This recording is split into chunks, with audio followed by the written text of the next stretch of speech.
Hello, my friends. It is I, Dr. Sinclair Boom Boom, bringing you, again, such desperate tales from the street. Tonight we will meet Frank, who has a tale of such horrible cruelty he will have you reaching for a box of hankies, quite possibly a sick bucket, maybe both at the same time. So, without further ado, let us meet Frank. But please, be warned, be prepared. Frank. Well, hello? My name's Frank, and I'm here to tell you my story. It wasn't all chasing footballs around and getting doggy treats and that. No, I'm afraid it's a lot darker than that. I was plucked from anonymity from the local dog pound. I was abandoned by me previous owners, left to roam the streets, and I was picked up. I was just a pup, mind, just a pup, a little lad. I was lucky, because if the police hadn't come round looking for candidates, recruiting, I'd have been jabbed, and that'd have been the end of me. So, you might think, what are you complaining about? You were plucked from certain death and taken to be looked after and to lead a life of luxury. You would think that, and I can see why. But I'm afraid the truth's a lot darker than that. So there I was. The corpers had taken me down the kennels, and me training began. Straight away, alarm bells began to sound. I was put in a cage and left, swooshing about in me own shit and piss. And if they'd given me something a bit dicky, something that didn't sit well in me tummy, well, I'd be swilling around in me own vomit too. Every morning, 4 o'clock, you was woken up in the most violent of ways, hosed down cold water. And that's how it was for the next 4 years. 4 years of hell.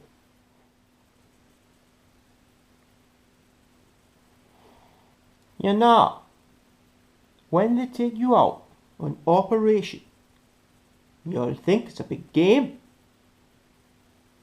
Little doggies with their little wacky tails running round, sniffing suitcases. My nose is 1,000,000 times more sensitive than yours. Now think of that. You've got to get right up close and personal to that cocaine. That line, you've got to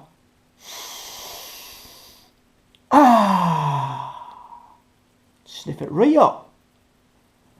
And there you go. Off your fucking tits. 1,000,000 times more sensitive.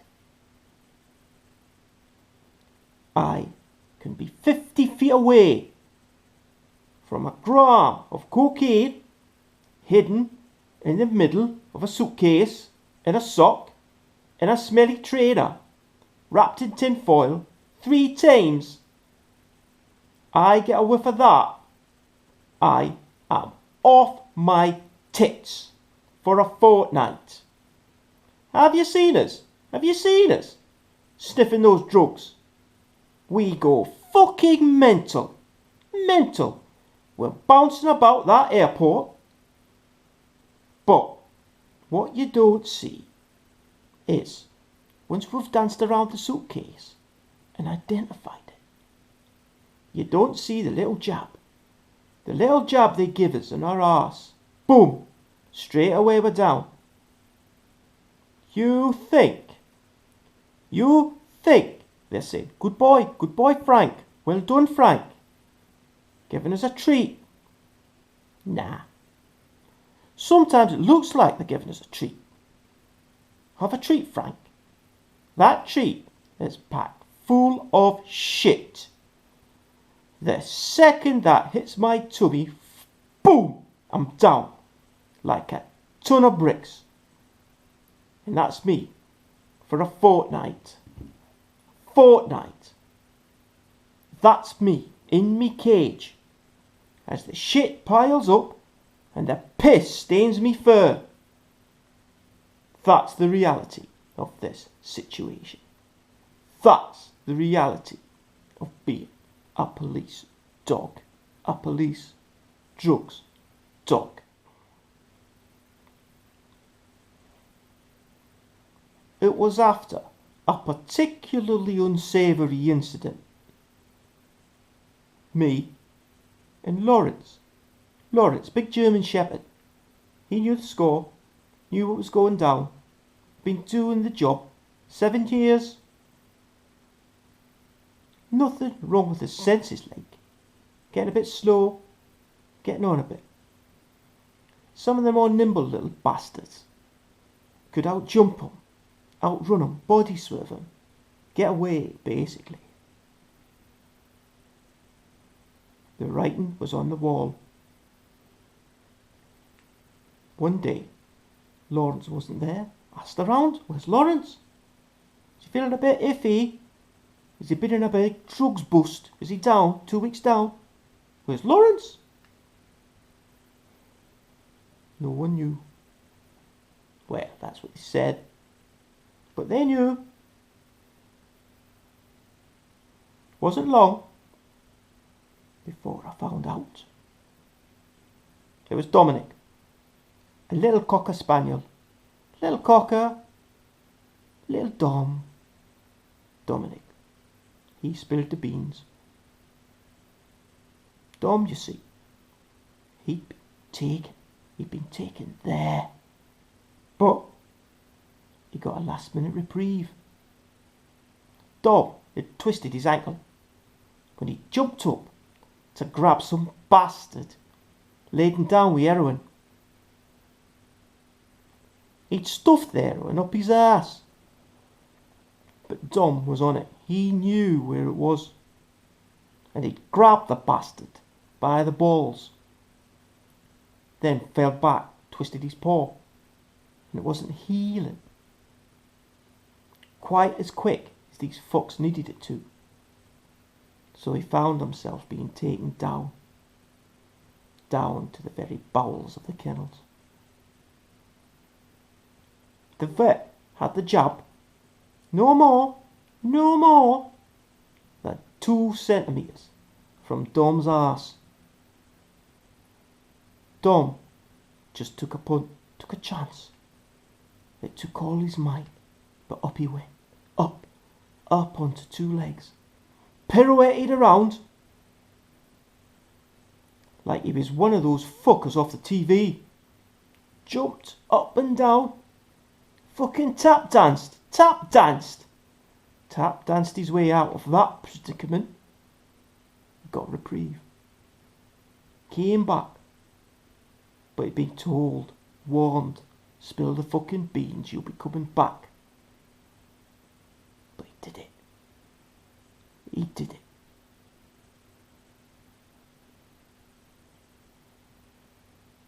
When I found that out, I knew I had to get out. And I did.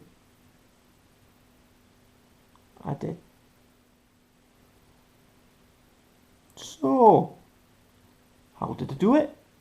How did I get out? Well, there's a story. Are you sitting comfortably? Well, I was on the docks patrol one night,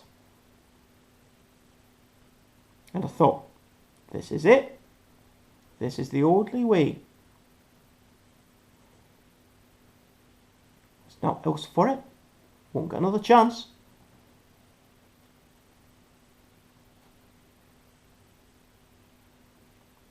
There were some ships down the docks. Ships from Russia. And you know what these Russians are like. They're all mad bastards like. Must have some Geordie in them. It's generally booze they bring in, sell it down the docks, out the back of a lorry. But this particular ship was carrying 700 kilograms of hash.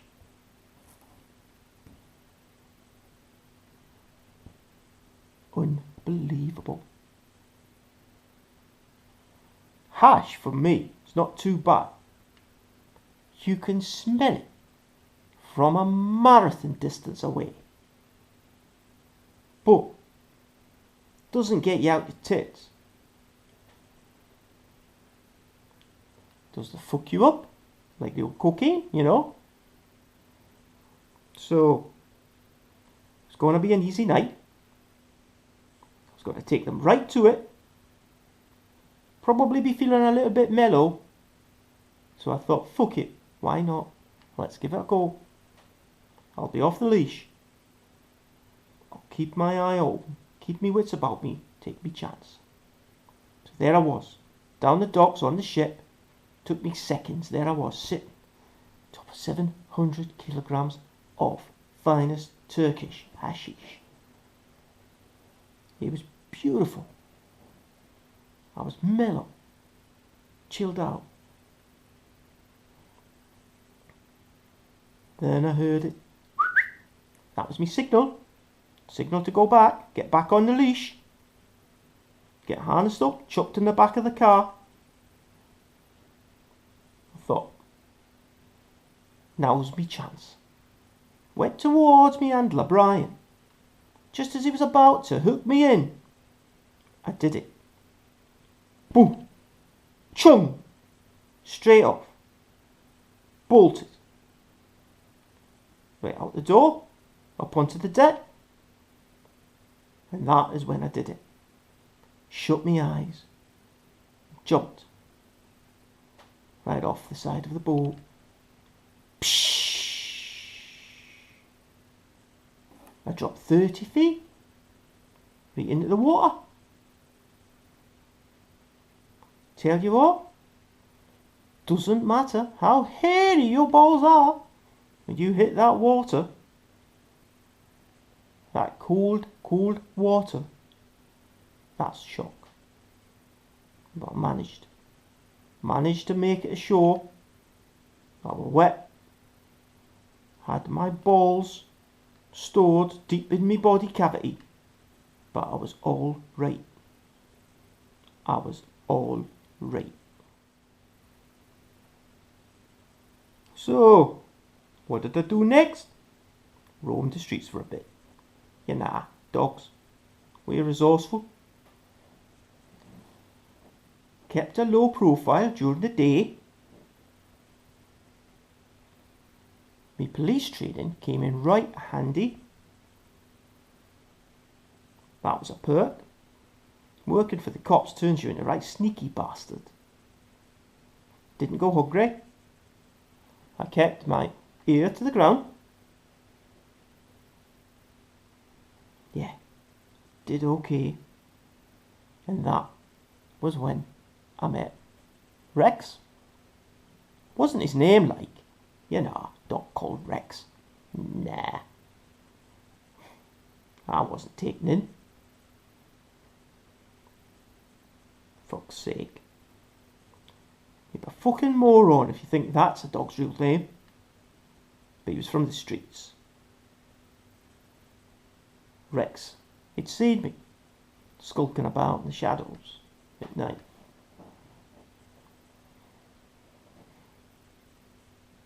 And one night,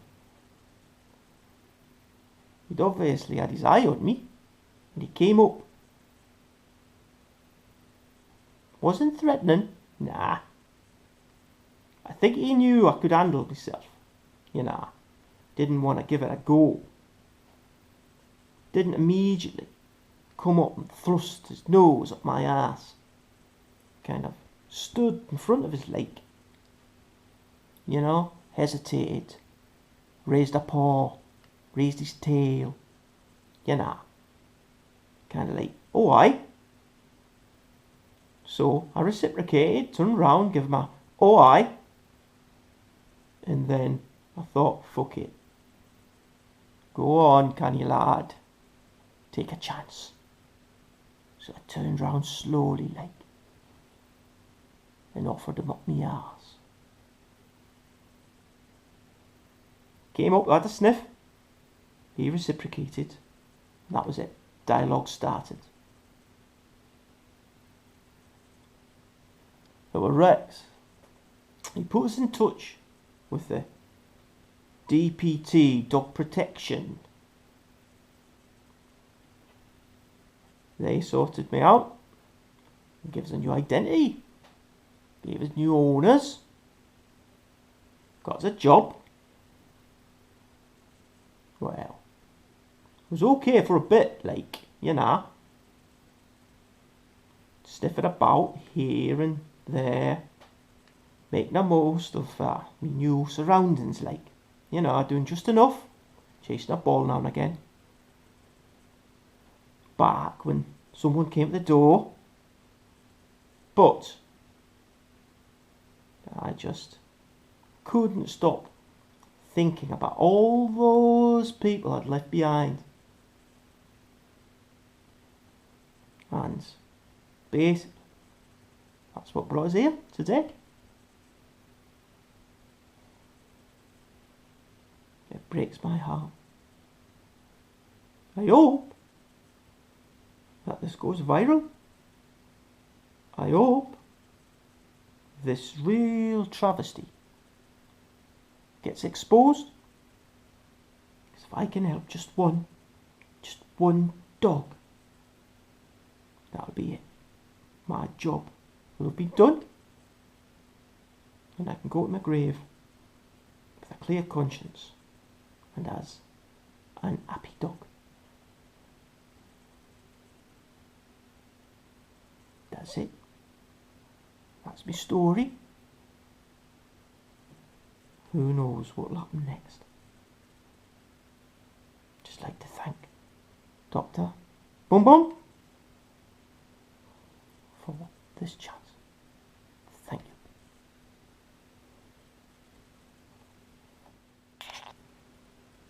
Thank you, Frank, for your story. It was touching and remarkable, and I hope viewers you agree. Thank you for coming on this journey with me as I tickle the underbelly of society and unmask the abominations we live with, day in and day out. Join me, Dr.